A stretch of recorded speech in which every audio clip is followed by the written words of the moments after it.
Hi everyone, hello, welcome back to my channel The Chem Squad and my name is Aanchal Arora.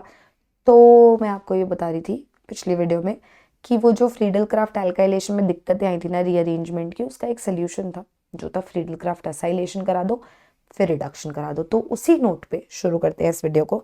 उससे पहले तुम्हें पता है तुम्हें क्या करना है, लाइक करना है, कमेंट सेक्शन में बताना है वीडियोस कैसी लग रही हैं, और सब्सक्राइब नहीं किया और ऐसे ही चोरी से बैठे हो तो सब्सक्राइब करना है, और अगर कर लिया है तो करवा लेना यार और लोगों से भी प्लीज।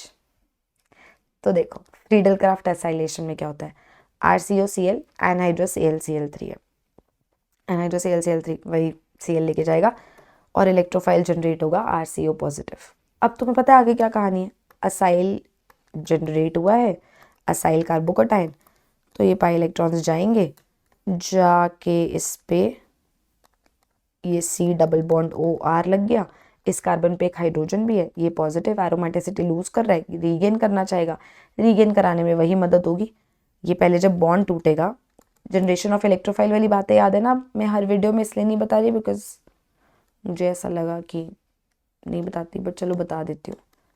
अरे RCOCl है, RCOCl, तो C double bond O positive plus AlCl4 minus, तो एंड में ये AlCl4 माइनस आएगा, H प्लस को उड़ा के क्या क्या बनता है final products, C double bond OR plus HCl plus AlCl3।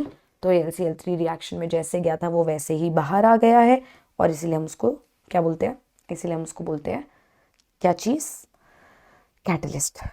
देखो मैं खुद ही शब्द भूल गई थी।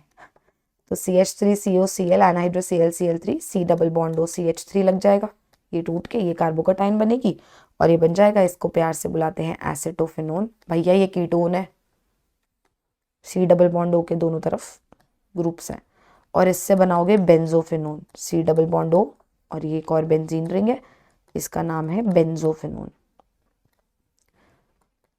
तो ये होती है फ्रीडल क्राफ्ट असाइलेशन।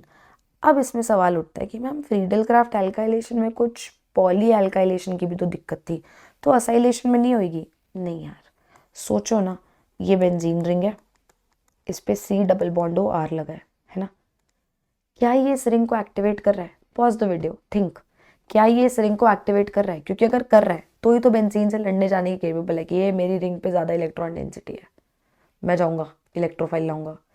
सोचना आराम से, क्या ये रिंग को एक्टिवेट कर रहा है कि नहीं कर रहा है, इतना सा बस, एंड देन कम बैक। ये -R इफेक्ट से इलेक्ट्रॉन डेंसिटी बेंजीन रिंग से खींचता है, और अगर ये ग्रुप इलेक्ट्रॉन डेंसिटी खींच रहा है तो ये उसकी मदद थोड़ी कर रहा है, ये तो उसको बर्बाद कर रहा है टुवर्ड्स द नेक्स्ट अटैक। तो ये बेंजीन रिंग के पास तो इलेक्ट्रॉन डेंसिटी घट जाएगी ना as compare to the normal benzene, तो ये थोड़ी कंपटीशन है, तो पॉलीएसाइलेशन का चांस ही नहीं है, ठीक है, इसीलिए पॉलीएसाइलेशन नहीं होगी। अब हेल्प फॉर एल्काइलेशन कैसे होता है, ये बोलते हैं कि यार एक देखो दिक्कत ये थी कि इसमें जब CH3 CH2 CH2Cl in the presence of anhydrous AlCl3 डाला था, तो हम एक्सपेक्ट कर रहे थे कि नॉर्मल 1 प्रोपाइल बेंजीन बनेगा, पर वो बना आइसोप्रोपाइल बेंजीन या फिर क्यूमीन, क्योंकि वो रीअरेंज्ड प्रोडक्ट। अब मेरे को ये चाहिए नहीं था, मेरे को क्या चाहिए था, मेरे को मेजर प्रोडक्ट चाहिए था CH2 CH2 CH3, और मैं सोची थी कि ये कैसे बनाऊं, क्योंकि ये ऐसे तो बन नहीं पा रहा है भैया, दिक्कतें हो रही हैं। तो इसको बनाने के लिए अब क्या किया, उन लोगों ने बहुत अच्छी तरकीब निकाली। उन्होंने कहा सुनो, असाइलेशन में तो कुछ नहीं होता ना, ये रीअरेंजमेंट का टंटा, तो ये 3 कार्बन वाला असाइल क्लोराइड लिया और एनहाइड्रस AlCl3 लिया, तो क्या बना, तो बना C double bond O CH2 CH3, पर ये तो कीटोन बन गया, मुझे तो अल्काइल ग्रुप चाहिए।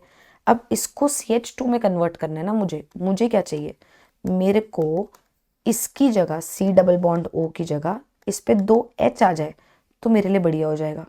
तो reduction of ketones to alkane करना है, इसके 2 मेथड उनको आते थे, तुम भी आगे मैकेनिज्म्स में पढ़ोगे।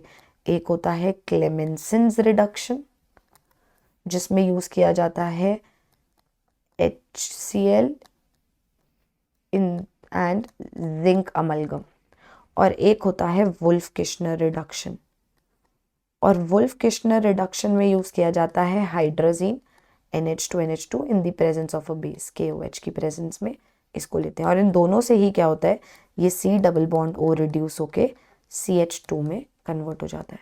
तो देखो इससे ये बन गया ना, कैसे बना, हमने पहले इसमें करी फ्रीडल क्राफ्ट असाइलेशन और फिर उसके बाद करी रिडक्शन, तो प्रॉब्लम सॉल्व हो गई, मेरे को मिल गया यार 1 प्रोपाइल बेंजीन जो मुझे चाहिए था।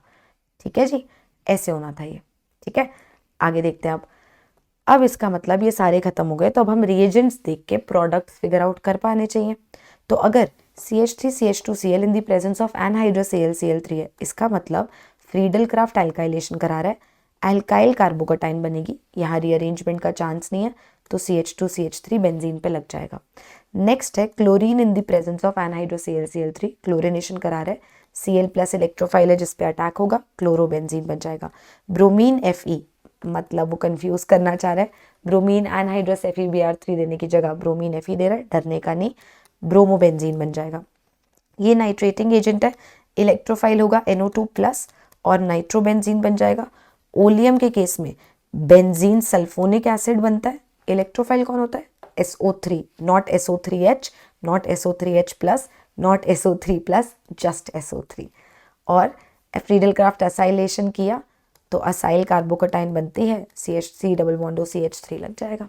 ये आपके प्रोडक्ट्स हो गए, आपके सारे टाइप के मैकेनिज्म्स खत्म हो गए हैं for electrophilic aromatic substitution reactions. Please मुझे कमेंट सेक्शन में बताइएगा आपको वीडियोस कैसी लगी हैं प्लीज़। एंड ऑल्सो अगली वीडियोस में हम लोग बात करनी शुरू करेंगे कि अगर सब्स्टिट्यूटेड बेंजीन हुई तो हमें कैसे पता चलेगा कि आने वाला इलेक्ट्रोफाइल कहाँ लगाना है। ठीक है, तो जो ग्रुप बेंजीन पे लगा है उसका क्या रोल होता है जब इलेक्ट्रोफिलिक एरोमेटिक सब्स्टिट्यूशन होती है, तो वील गो टू इट अगली वीडियो में। अभी के लिए सब्सक्राइब कर देना, अगर नहीं किया है, कर लिया तो रिश्तेदारों से करवा देना। बाय।